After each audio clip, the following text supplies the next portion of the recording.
The Night Falling, a Night Wolf's Story. Written by Juliana Haygert. Narrated by Candace, Joice, and Maxx Pinkins.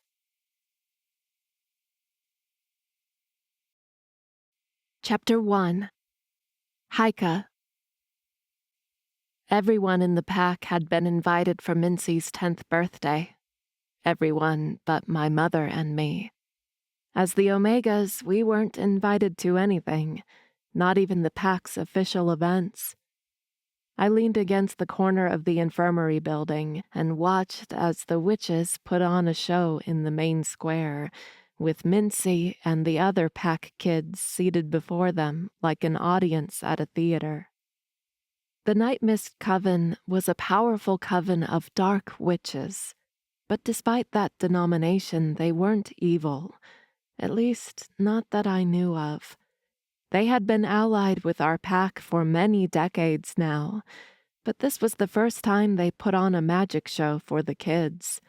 I knew that the only reason the witches subjected themselves to this was because Frank, the alpha, had promised to send the kids to bed soon, and then the real adult party would begin. The witches never said no to a good party. And of course, I hadn't been invited to that one either. To be honest, Mincy had invited me, but I knew she had done it because we were friends.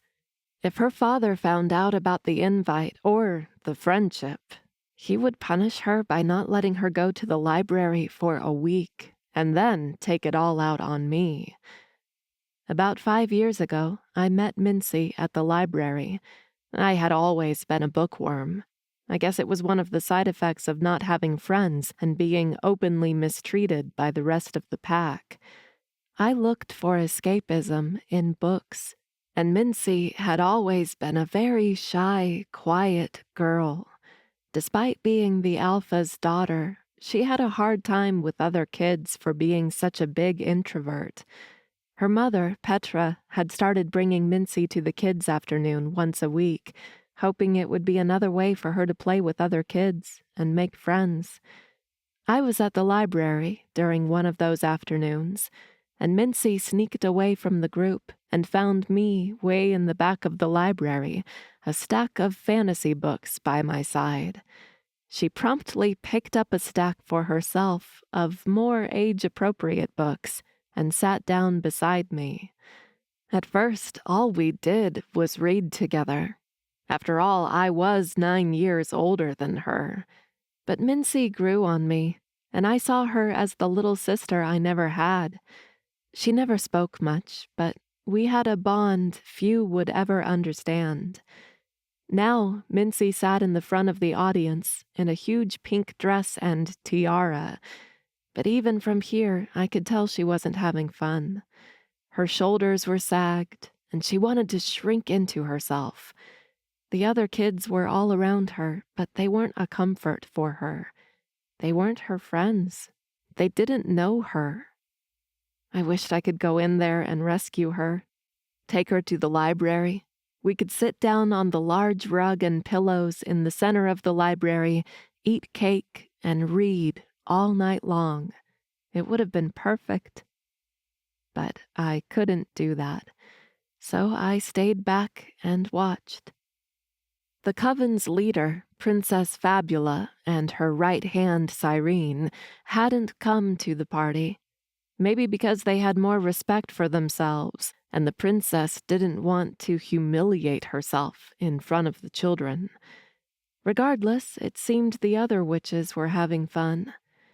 The witches Hester and Peony created a rainbow that crossed over the entire main square, while Lori, Kiva, and Dot made creatures of light who danced under the rainbow. There were more witches around, and some of the Dark Order, their male partners and sons, who were magicless but trained in combat to protect their witches, were here too, but I didn't know the names of all of them. They were good allies of our pack and came often for many occasions, but I hadn't really met any of the witches or the Dark Order personally. Why would I? Like everyone else, they steered away from the pack's Omega. Focused on the show, I hadn't heard their footsteps until it was too late. Someone walked past me, bumping his shoulder on mine harder than necessary. I stumbled forward and almost lost my balance. Thankfully, I didn't fall on my face at their feet. Dom snickered at me as they continued walking. "You were in my way." Lucille chuckled. "She's in everybody's way." "Right," Mace said. "You weren't invited to the party. You should leave." I leaned back against the building. I had heard all of that before, and more. "You're an embarrassment to the pack. Why haven't you and your mother left yet? You don't belong in this pack. Go." Believe me, we would have left already if we could. But the damn alpha, cruel as he always was, wouldn't let us. He didn't care about us. He treated us like dirt. He didn't include us in anything the pack did. And yet he wouldn't let us leave. I would never understand that. "This bitch never leaves," Lucille said. "She's like a leech." "Maybe we could beat her up so hard she'll beg to leave," Mace said, laughing. "That's enough," a new voice said. I stiffened. Shane, the Alpha's son, appeared from the side street and joined his friends. It was a shame a guy so handsome was such a jerk. Even though I knew I shouldn't take stock of him, I couldn't help it. At 21 years old, he was one of the tallest and strongest wolves in our pack, and one of the most handsome, too. Under the moonlight, his brown hair and eyes seemed black, and his olive skin seemed kissed by the night. He wore fitted jeans, a Henley tee, and a leather jacket, which made him look like the bad boy he was. "Shane!" Lucille stepped closer to him and hooked her arms around his. "We were just having some fun." I almost gagged at the way her voice became sugary whenever she was around Shane. She was a pretty blonde, and as mean as he was. They deserved each other. As far as I knew, they had dated here and there, but the mating bond hadn't snapped for them yet. Sometimes that happened. Not all wolves found their mates, so if they didn't want to be alone, they did like other species who didn't mate and found someone else to spend the rest of their lives with. Shane narrowed his eyes at me. "She's not worth our time." Ouch. The four of them changed the subject as they walked away and toward the main square. I stayed by the building, my insides reeling. This provocation had been mild compared to everything they did to me, but it still made my blood boil. Worse than Shane and his friends were Lonan and Serge and their friends.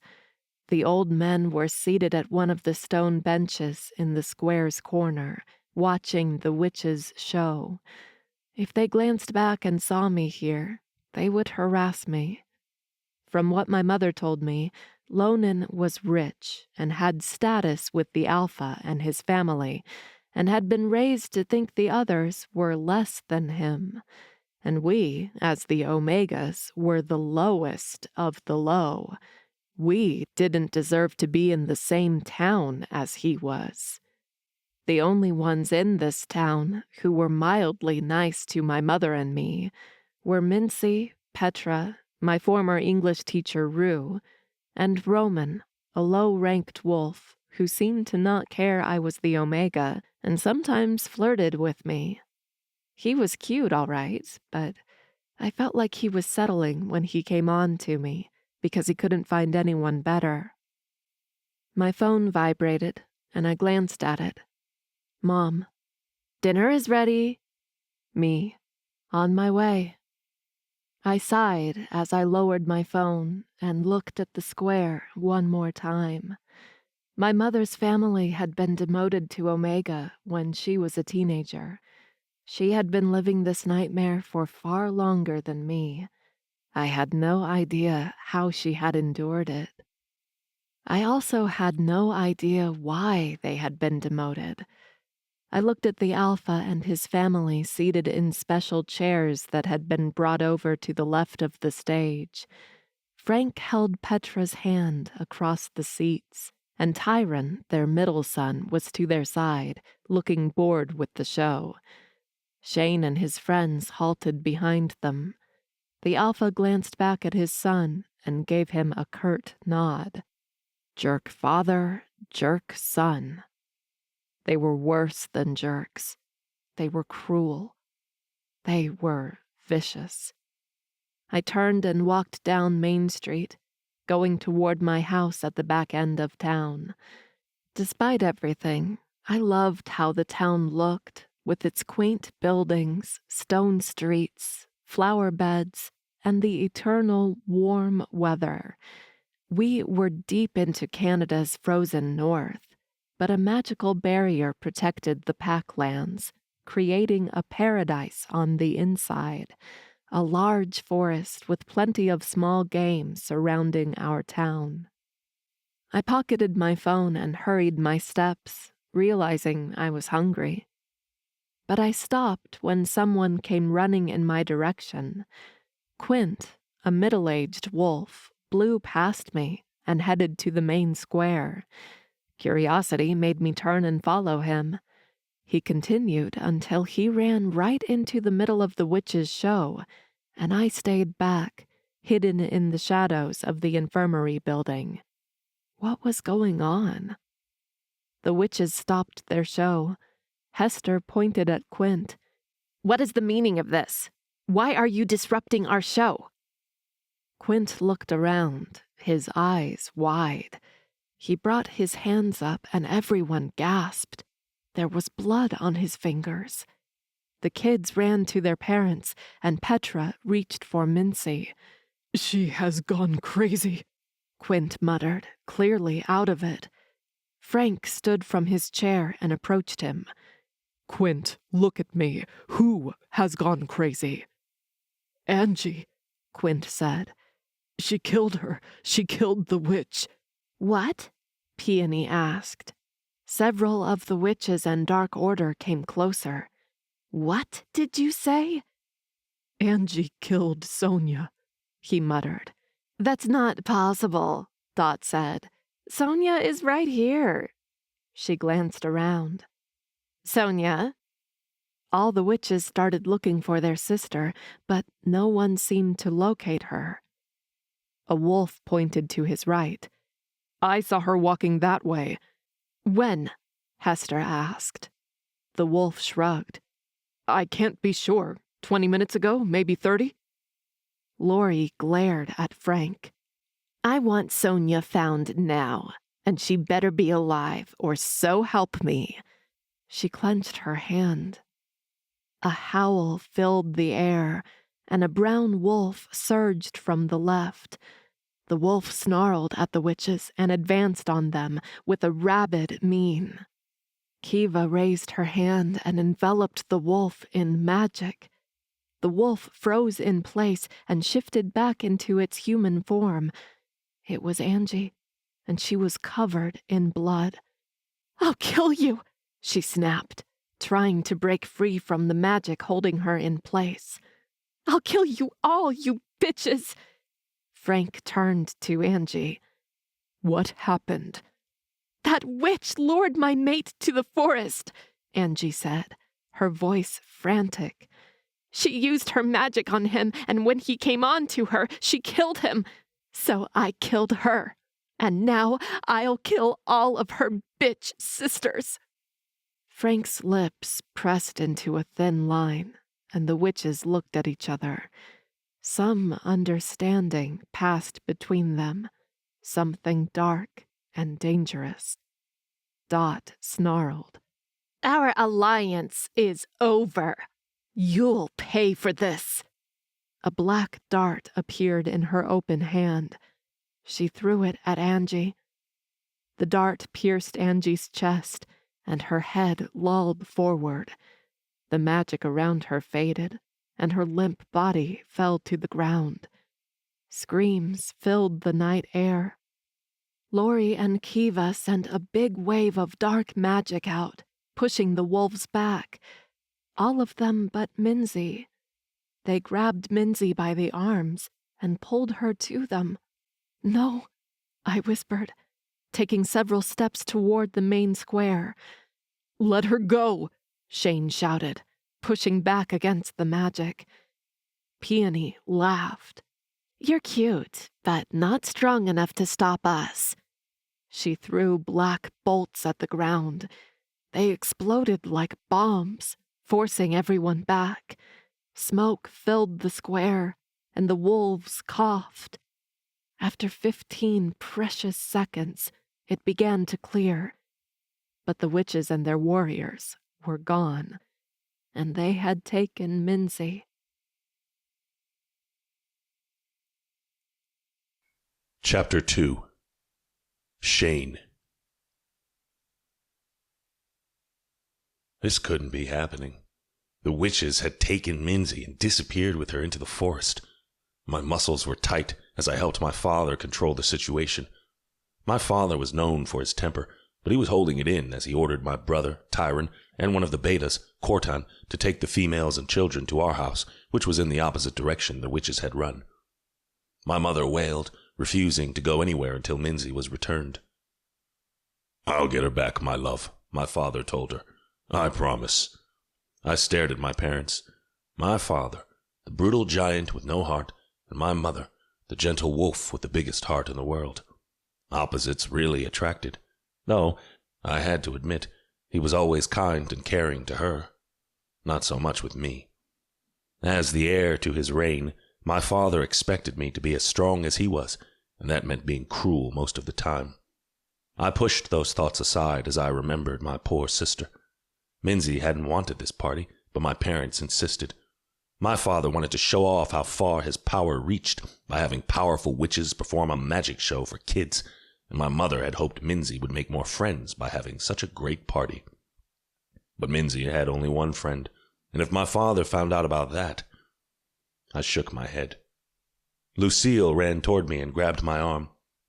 "Shane, whatever you're plotting, I want to help." Dom and Mace were right behind her.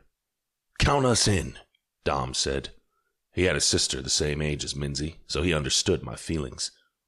I gently pulled my arm from Lucille's grip, wishing she wasn't so clingy.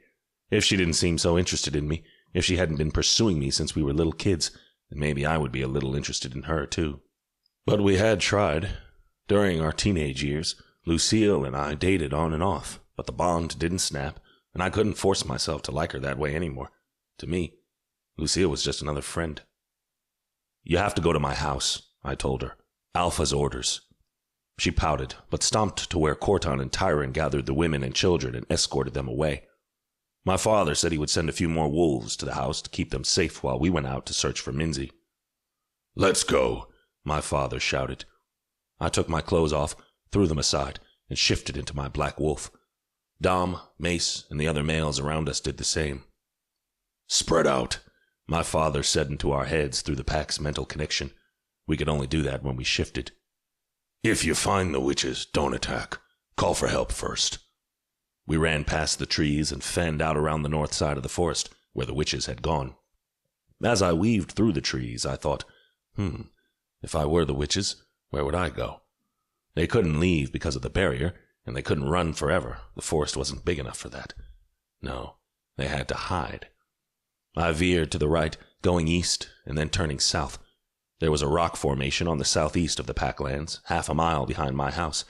I wasn't sure if the witches knew about it, but if they did, it would make sense.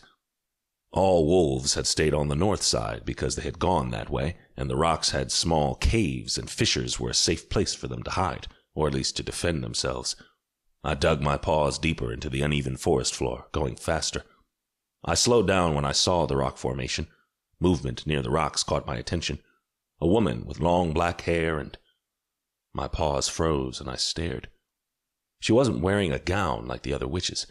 No, she wore short shorts that almost revealed the curve of her ass, fishnet tights that barely covered her lean legs, a crop top that exposed her flat stomach and the roundness of her breasts, and a short leather jacket that didn't really do anything other than add style.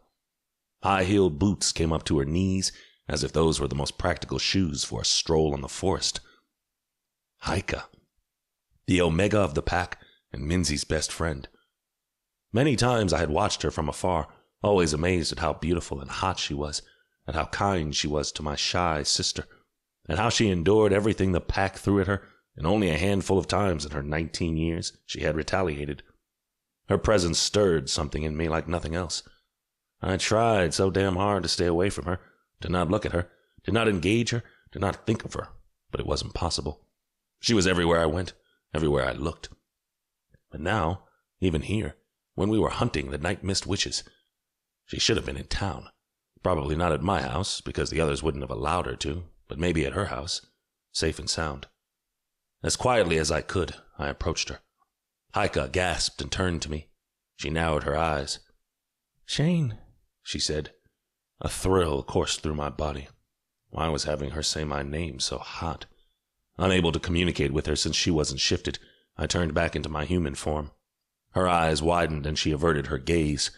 I stood there, right beside her, completely naked. "What are you doing here?"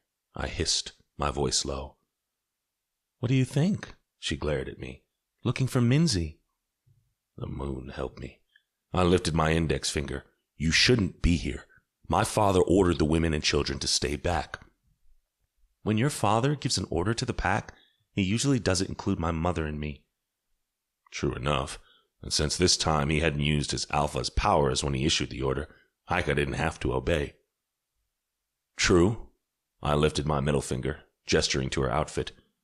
"You're wearing those clothes while running in human form in the forest after witches? Are you nuts?" "I didn't want to shift and connect with the pack. Your father would sense me." Also true. "Look, I know you hate me, but you know that I care about your sister. I can't just sit back and wait to hear news about her. I have to do something." For the 1,000th time in the last 14 years, I felt pride over her choices. Haika was an amazing young woman, and if it weren't for my father, I would have been her friend. Or more, if she had wanted me. But as she thought I hated her, I knew she hated me too. I was the jerk who was mean to her, who pushed her away, who turned a blind eye when my friends harassed her, when in truth, all I wanted was to kick their asses for all they did to her. I know, but I swallowed my words as a sound of crunching leaves reached my ears. Quickly, I grabbed Haika's hand and entered the first big fissure I saw in the rock formation. I pushed her back as she grunted, deeper inside the fissure so we wouldn't be seen, until our bodies were pressed together in the tight space and there was nowhere else to go. We stood still, holding our breaths, as 2 or 3 witches walked past the fissure, muttering something about hiding in the cave on the other side of the rock formation. They couldn't see us in here, nor did they have our heightened senses to smell or hear us. The voices and footsteps retreated until they faded away. Suddenly, I forgot why we had come in here and what we had been doing in the forest. All I could think about was how Haika's legs straddled mine. She was practically seated on my thigh, how her soft breasts pressed against my naked chest, how her lips were an inch from my collarbone, how her delicious jasmine scent filled the space and made me dizzy with desire. I splayed my hands on the rock behind her, one on each side of her, and leaned my head towards hers, in desperate need to touch her, to feel her, to have her. I couldn't help it. I became hard for her. Her hands gripped my arms. "Shane," she said, breathless. By the moon. I brushed my lips on her cheek, and she lifted her head, giving me access to her mouth. I dragged my lips over hers. An invisible hand clutched around my heart and tugged it hard, as if I could see it, a rope tied around my heart and stretched taut to Haika's. I pulled my head back an inch, my brows cocked. It can't be." Haika looked at me, confusion clear in her pretty blue eyes. "But it is. The mating bond. Haika was my mate." Once more, pride filled my chest, unbound and abundant. This woman, this glorious woman, was my fucking mate, and I couldn't be happier. I brought my hand up and cupped her face, her skin soft and warm under my palm. I brushed my lips to hers once more. "Tell me you don't like it," I said, my voice rough. "Tell me you don't want me, and I'll leave you alone." If she told me to leave her alone, my ego would be hurt, along with my heart. Though I would respect her wishes. I wouldn't force her to accept me, to accept the bond, but I would try to win her over. Even if it took a century, I would do everything I could to win her over. Her grip on my arms tightened, her long nails sank into my skin, and she let out a whimper. Heat traveled south in my body, and I clamped my mouth around hers. A new set of footsteps rang in my ears. I knew these. I shuffled out of the fissure as my father rounded the rock and came in our direction. Haika exited the fissure behind me and stiffened. My father shifted into his human form, butt naked. My protectiveness over Haika grew tenfold. I almost growled at my own father for being naked in front of her. Nakedness was a normal thing for wolf shifters, for any shifter, but I didn't like other males showing off their bodies in front of my mate. My father glared at Haika. "What is the meaning of this?" "I found the witches," I said quickly, trying to avert his attention from her. Thankfully, the moment I had heard him, a douse went off inside me and my hard-on was gone. "They are hiding in the cave on the other side of the rock formation." He looked at me, his eyes deadly. He was an older and bigger version of me. When I got older, I would probably be the exact copy of him. I just hoped my personality wasn't as explosive and vicious as his. "Good work." My father returned his dark gaze to Haika. I had to give her props.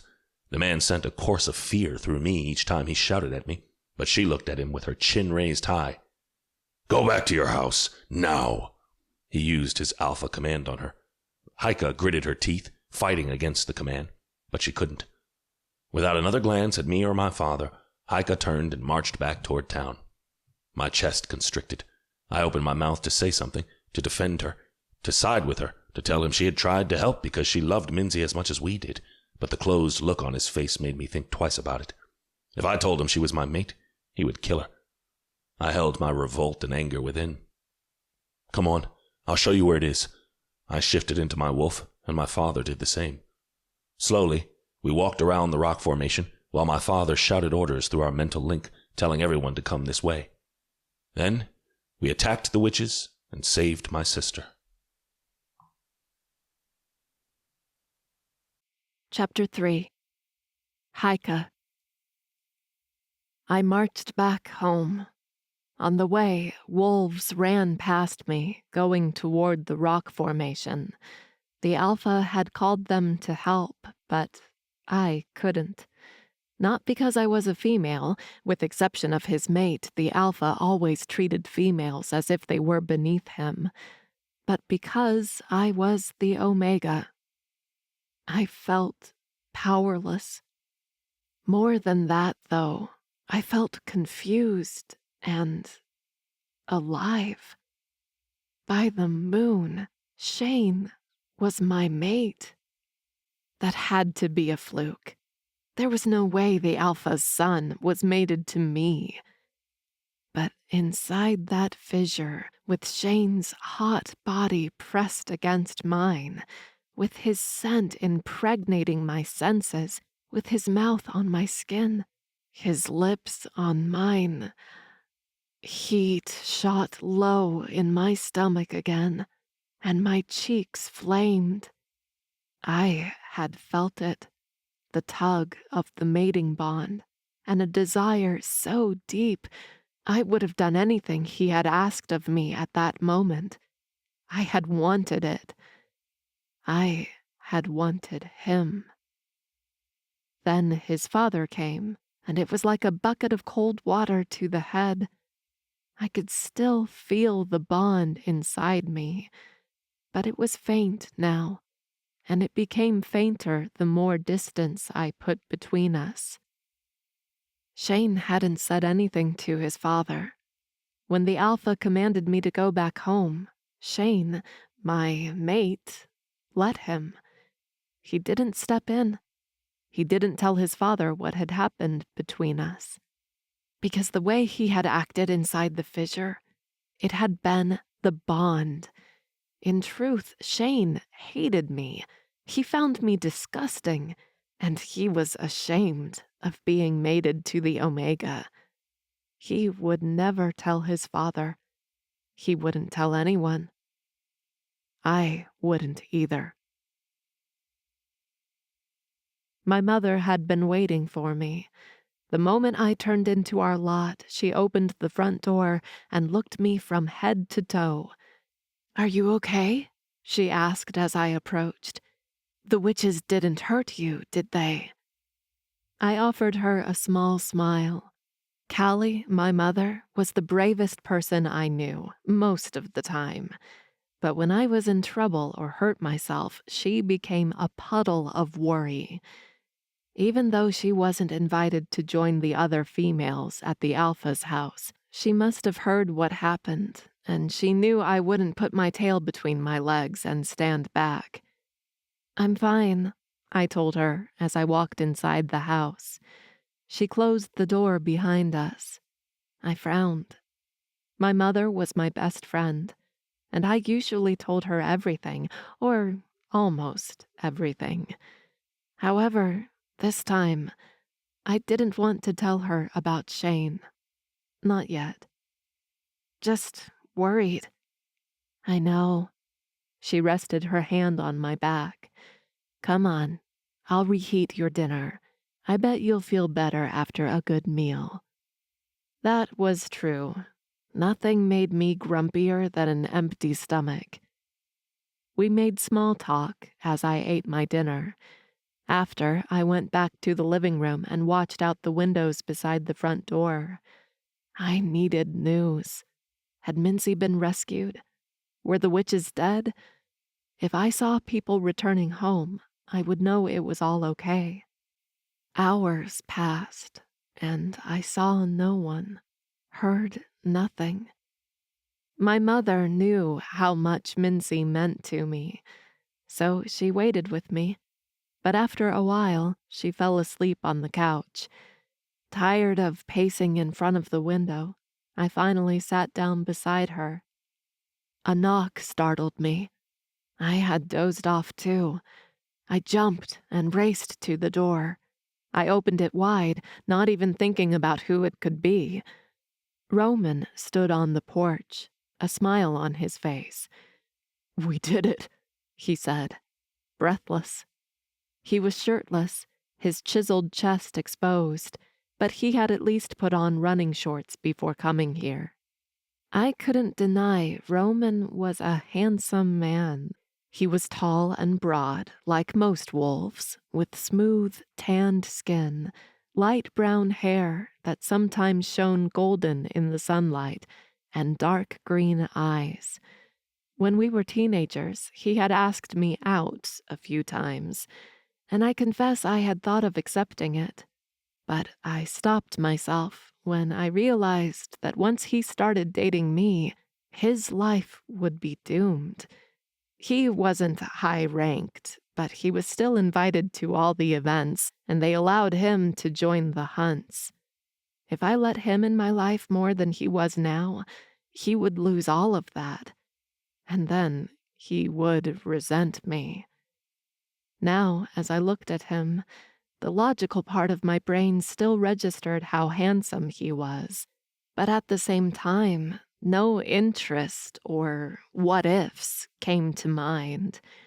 And it was all because of the newly snapped mating bond. I held my breath. "You mean Mincy is safe?" He nodded. "Shane led the pack. He rescued Mincy." Relief like no other washed over me. I stepped onto the porch and pulled the door closed behind me. I didn't want to wake my mother. "Is she okay?" "I think so. She looked distraught when Shane escorted her away. Who wouldn't be? She was among the witches while our wolves attacked. We killed some of them." He grew solemn. "We lost 6 wolves, including Calhoun." "One of the betas." "And several others are injured, but they will be all right." "What happened to the witches?" "After we killed some of them, the Alpha ordered everyone to stop. He said the witches had lost a few, we had lost a few, and we should stop before it became a massacre. He let them go with the promise that they wouldn't come back." I frowned. He let them go? That was so unlike him. "I know. Everyone was confused, but Shane said it was for the best. If we hadn't stopped, more of our pack would have died." I nodded. That was true enough. "The witches are gone, then?" "Yeah, we escorted them out. They are all gone, and they took their dead." So we were all safe now. Minzy was safe, though this experience would probably mess with her mind. She was already such a quiet and reclusive child. I bet this would make those traits even worse. Poor thing. "Thank you for letting me know." I turned toward the door. "Haika," Roman called. I glanced at him. He ran a hand over his hair. "Never mind. Good night." This time, he turned and climbed down the porch steps and walked down the concrete path that led to the sidewalk. I stayed put at the porch for a little longer, watching as everyone came back to their houses. It was so late into the night, everyone was probably tired to the bones. Especially the wolves who fought the witches. Especially Shane. I shook my head. What the hell was I thinking? Why was I wasting precious brain space on Shane? If we hadn't lost our alliance to the Night Mist witches, he would probably be talking to one right now about how to break our mating bond. I let out a sigh and entered my house. Chapter 4. Shane. My family and I didn't sleep that night, because we were all on edge, because we had killed witches in our own lands, because they had killed our wolves, because an old alliance had been lost, because everything had changed. I also didn't sleep, thinking about Haika and the bond. But more than that, we didn't sleep because Minzy couldn't stop crying and shaking and sometimes even screaming. This terrible experience had broken her, and my family too. My mother tried calming Minzy down, but couldn't, so she ended up crying too. Tyron, the terrible teenager, locked himself in his bedroom, and we could hear the loud sound of his video game. My father tried reasoning with my mother, then he lost it and screamed at Minzy, making her cry even more. Because of that, he left the house to take care of something. I stayed at Minzy's bedroom door most of the night, offering support to my mother as she held a frantic Minzy, but feeling powerless, useless. Finally, in the middle of the morning, Minzy's batteries seemed to end and she fell asleep. Without energy of her own, my mother snuggled beside Minzy and slept. Tired to my bones, I took a deserved shower to wash the blood and dirt from my body, cleaned the scratches on my shoulder, but I didn't go to bed. My father was right. We had a lot to do. So I got dressed and met him at the town hall building, where we talked to the families of the deceased and organized a funeral for them. All the while, Haika was in the back of my mind, and everywhere I went, I looked around, trying to spot her. But she was either hiding from me or hiding from the rest of the pack, which wasn't unusual. At sunset, we held a funeral in the main square. The entire pack came to pay their respects as we lit the 6 pyres set up in the center and sent our wolves back to the moon. The entire pack, except for my mother, Minzy, Haika, and her mother. I itched to go after her, to talk to her. Maybe if she offered some input, we could figure this out. I knew she felt confused about the bond, but once it snapped, there was no undoing it. I wished she would accept that. She would at least let me court her, let me try to woo her. I really, really wanted her to accept me. After the funeral, Corton, my father, and I stayed around, offering the bereaved families support and making sure the wolves in charge of cleaning started their jobs. It was late at night when I finally went home, and my father stayed, once more telling me there was much to do. There was always much to do, but I knew he was avoiding going home. Seeing Minzy the way she was and screaming at her had really done a number on him. Thankfully, Minzy was sleeping. Tyron seemed to be too, since there was no sound or lights coming from underneath his bedroom door. But my mother was in the kitchen, waiting for me. She made me a panini with lots of cheese and hot sauce, and sat with me around the large island while I ate. "How's Minzy?" I asked. "She's okay. Not great, not good, but she brightened a little when Haika came over." I almost choked on my food. "What? Haika came here?" "Yes, but don't tell your father." My mother glanced around, making sure no one was around to hear us. "She said she had seen Frank and you at the funeral, so she knew Minzy and I were alone. She wanted to make sure Minzy was all right." My heart squeezed and my chest warmed. My mate cared for my sister, and that brought over an emotion I couldn't explain. "And?" I asked, wanting to know more. My mother shrugged. "Haika brought over a new book that arrived at the library a few days ago. She sat down with Minzy in her bed and read a couple of chapters." A small smile adorned my mother's lips. "It was such a simple thing, but Minzy adores Haika, and Haika is really good to her." I swallowed the last piece of my panini and stared at my mother. "Mom, I've got to tell you something." Her brow furrowed. "What?" Like she had done before, I looked side to side. My father had great hearing, even in his human form. "Yesterday, when I went out with the other wolves looking for Minzy, I bumped into Haika." She gasped. "She was out in the forest too? By the moon, what if the witches had found her?" "The witches didn't find her. I did. And the mating bond snapped. Haika is my mate." My mother's eyes rounded and a slow smile brightened her entire face. "Oh, Shane." She reached over and placed her hand on my arm. "That is great. She's such a great person, with a big heart. She'll be just what you need." Then a knot appeared between her brows. "But your father will punish her if he finds out. By the moon, he might kill her." "I know.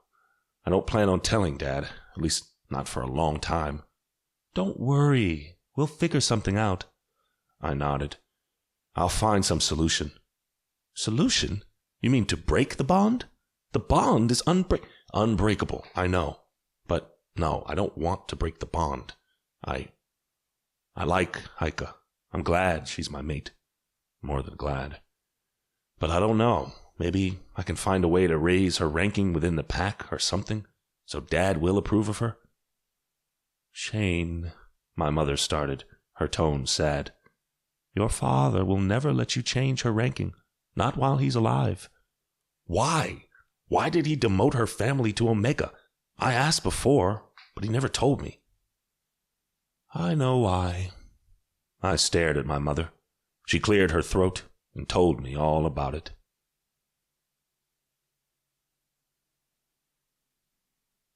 Chapter 5.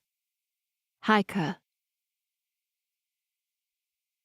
5 days had passed since Minzy's birthday party and all hell broke loose. 5 days since I found out Shane was my mate. And he hadn't come talk to me once. Not that I wanted him to. I had nothing to tell him. If it depended on me, we would go on pretending this bond didn't exist. But it hurt more than I expected. More than I wanted it to. I had been rejected, and I didn't know what to do about that. Life went back to normal as you could after the Alpha's daughter suffered immense trauma and 6 wolves were killed. School resumed, though Minzy hadn't gone back. My mother and I went back to work. She cleaned the infirmary and school, while I worked at the library. At least the Alpha allowed us to have jobs. It could have been worse. At night, we went home, cooked, talked, pretended life wasn't boring and terrible, and then the next day we repeated it all. On the 6th day, my mother and I were setting the table for dinner when we heard screams coming from outside. "What the hell?" I muttered as I walked to the large windows beside the front door and spied out. In the distance, small orange dots flickered against the dark backdrop, and smoke filled the night sky. People ran from their houses, screaming. By the moon, my mother muttered, watching the scene from beside me. Roman appeared at the window, and my heart stuttered. I flung the door open. Want to give me a heart attack? He winced. Sorry. I let him in the house. What's going on? The pack is being attacked, he said, his eyes grave. What? How? My mother asked. I don't know, Roman said. I just heard the witches are back for revenge, and this time they brought demons with them. I gasped. It wasn't possible. How did they get through the barrier? He shrugged. I don't know. Haika, we're wasting time. We need to go. Now. I glanced around. Just leave? Now? But wait, let me think this through.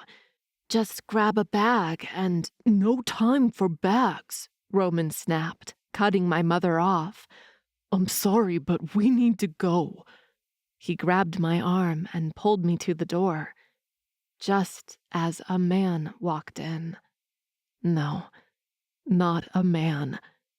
A demon. Taller than a human, he had shimmery dark green skin, no hair, and completely black eyes. He seemed to smile at us, showing off his razor-sharp teeth and forked tongue. A swirl of shadows enveloped him. My blood turned cold, and I froze. Roman shifted right away, his clothes ripping in the process, and lunged at the demon. They fought for a few seconds, going over the couch, flipping the side table, breaking the lamp, until the demon flung his hand toward Roman and a rope of shadows lashed out. It hit Roman like a whip and sent him careening to the bookshelf on the other side of the room. My mother grabbed my hand and pulled me back with her toward the kitchen. "Shift and run," she whispered to me. Then she stepped in front of me. She began shifting, but the demon didn't give her a chance. He conjured a black dart between his fingers, and he threw it at my mother. The dart pierced her chest in mid-shift, and she fell on her knees. "Mom!" I screamed, crouching beside her. "It's okay," she croaked. "Just shift and run." I wrapped my arms around her shoulders to keep her up. "Come on, get up." Tears filled my eyes. "You're running with me." "Haika, you need to run," she whispered. Her body became heavy in my arms. The demon created a wave of shadow and rushed it toward us. "No!" I jutted my hand out as if I could stop it, as if I could deflect it with my bare hands. My breath caught when the shadows parted right before my hand. What the... The demon gritted his teeth and sent more of his magic toward me. Black-colored laces wrapped around my wrists, making me drop my mother. She fell on her side, her eyes wide and unmoving, blood seeping from the wound on her chest. The demon's magic pulled me forward. I stumbled over my mother's body, sobbing, and came face to face with the demon. "You're coming with me," the demon said, his voice rough, inhuman. He snapped thin metal shackles around my wrists.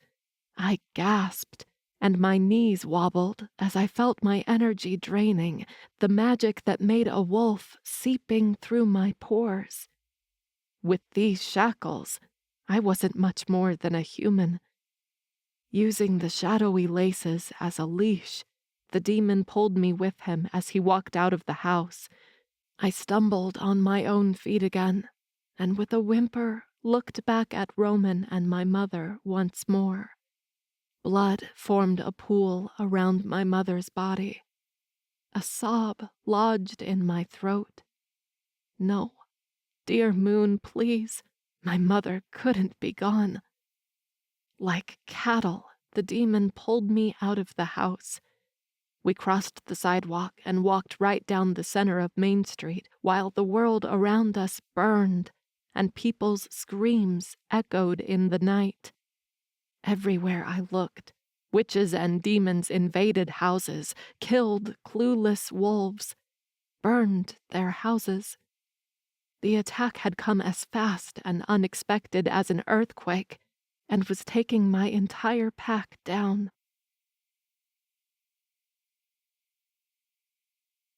Chapter 6. Shane. We didn't see them coming. There had been no warning, no signs, until they had us all surrounded and started slaughtering us. Apparently, the witches had found new allies in a group of demons. Most of them were actually half demons, half wolves. They had waited until one of ours was running an errand outside the barrier. They attacked him and used him to go through the barrier. It shouldn't have been possible, but we didn't have time to worry about these details right now, not when our town burned around us and dead bodies dropped like flies.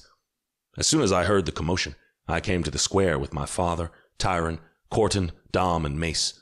Lucille was around, along with Lonan, Serge, Rue, and many other wolves. My mother had shown up with Minzy not long after we did, claiming the house had been invaded. My father moved them behind us as we faced off our enemies.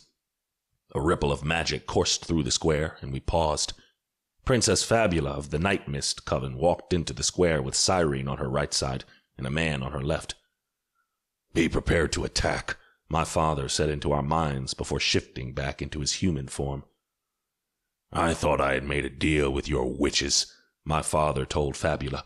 His powerful body was coiled with tension and rage. "Dot and the others promised to stay away from our pack, and we would stay away from you." Fabula offered him a wide smile, as if this was all amusing. "Oh yes, they promised that, and I can assure you they aren't here. My witches and the Dark Order are outside the barrier. As agreed, they won't come in." Her smile turned wicked. "Not until you fall and Connery claims your pack." My father narrowed his eyes to this Connery. He scoffed. "I don't care who you are. You're not taking my pack." "We'll see about that," Connery said, his voice dripping with venom. He ran at my father and shifted mid-jump. But he wasn't a normal wolf. He was half demon, half wolf, large with thick limbs, claws that looked sharper than ours, and a bigger mouth. His fur was dark gray, his eyes bright yellow, and a cloud of shadow revolved around him. My father shifted back and met him head-on.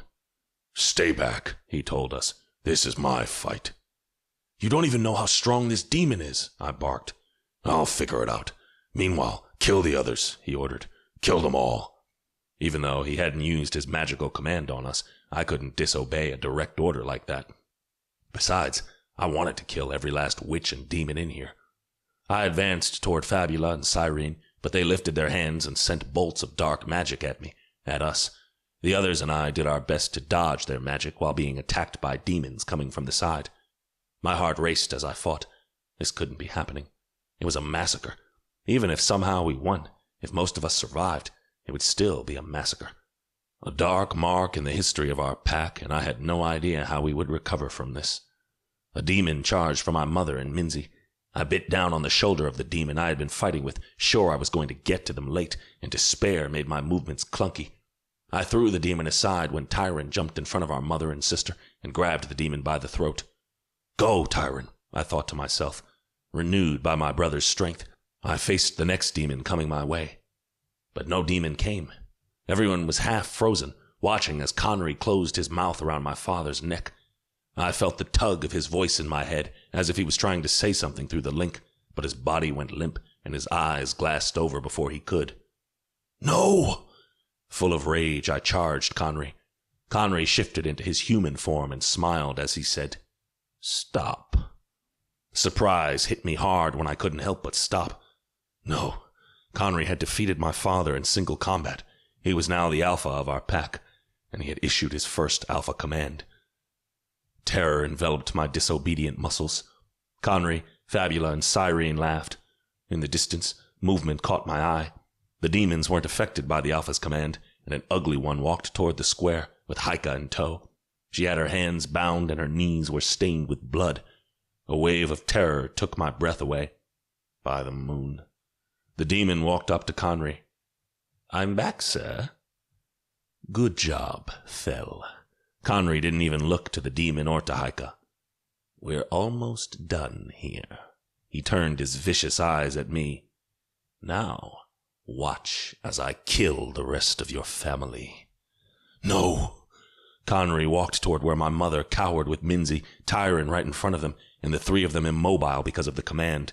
Their eyes shone with fear when Connery grabbed my mother's hair and pulled her up. "Stop it!" Haika yelled. She was the only one not affected by the command. Was that on purpose? Because the demon had been bringing her here? Connery didn't listen. He didn't care. His arms turned into furry claws and he swiped his sharp nails across my mother's throat. She gagged and convulsed as her body fell on the ground, the blood oozing from her neck. I couldn't watch, and yet I couldn't turn away. I couldn't do a fucking thing, and it was killing me. Somehow, Minzy trembled and screamed. Connery turned to her next. With a deep grunt, Haika rammed her shoulder into the demon's back, making him lose the grip on the black rope tied around her wrist. She ran to my sister and brother and placed herself in front of them, her arms wide. "Stop! Don't hurt them, please!" The desperation in her voice matched the way I felt on the inside. Connery tilted his head at her, as if amused by her brave display. "All right. I'll let them live. For now. But the rest..." He spun around, eyeing the rest of our pack, or what was left of it. "Kill them," Connery said. He broke the command and let us free as his demons and witches attacked us. The next minutes were pure chaos. I dodged a demon, killed another, ran from a witch, then killed another. I saw Corton fall, then Mace. Dom was hit hard, and Lucille was down. If she was dead or not, I couldn't tell. We were losing. No, we had already lost. And there was nothing I could do about it other than keep fighting, keep killing, keep surviving. In the chaos, I lost sight of Haika, Minzy, and Tyron. Suddenly, the protective feeling came back. My heart hurt with a sudden realization. I couldn't save the entire pack, but I could save them. I could take Haika, Minzy, and Tyron out of here. I could take them to safety. Leaving the fighting behind, I started searching for them. I dodged demons and witches, but I couldn't find them. They were not where I had last seen them. What if Connery had got to them? What if he had already killed them? He had said he would let them live, for now. I was sure that, if given the opportunity, he would kill them without thinking, without caring, full of pleasure. I was about to head to my house to look for them there when Connery stepped into my way. He was in his human form. "There you are," I snarled at him. I would kill this bastard. Connery regarded me, his arms wrapped behind his back, his shoulders squared, his chin lifted. "The former Alpha heir.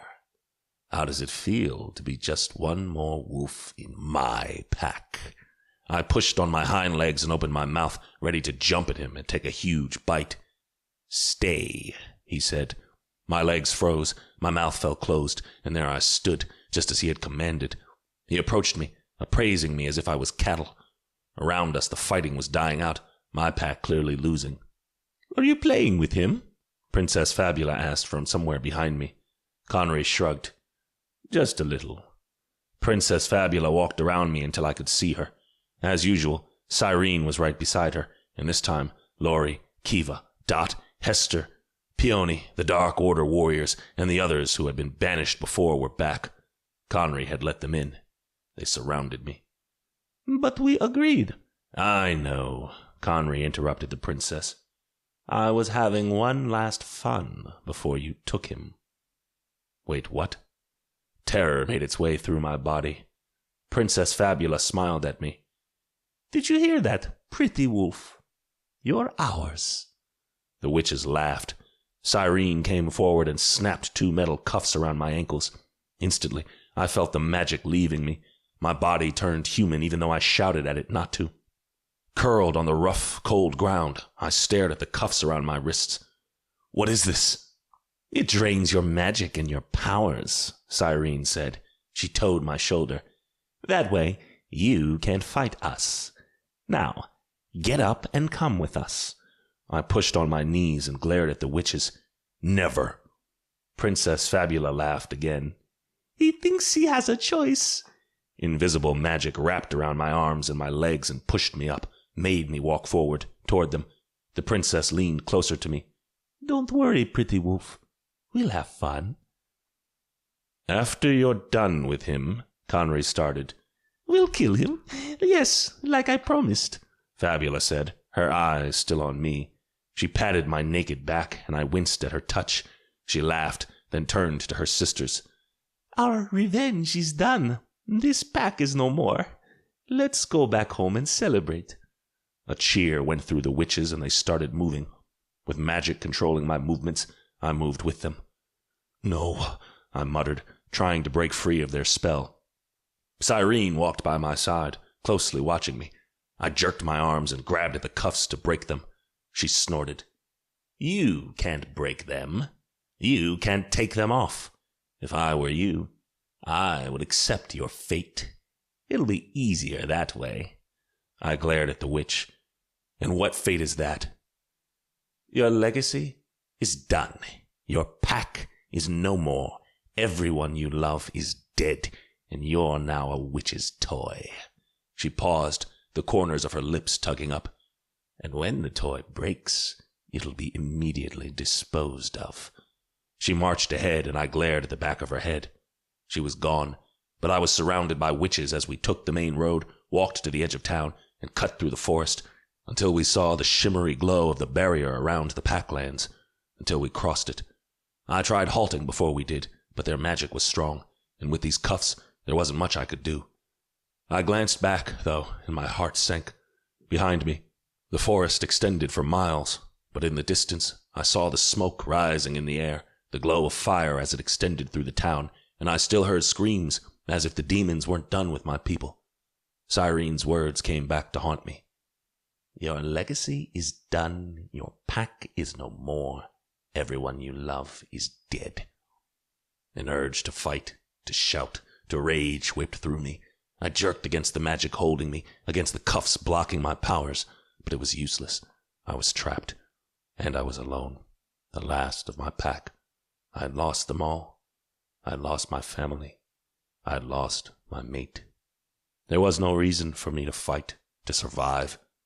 Wishing the witches would be done with me and kill me soon, I stopped fighting and let them take me.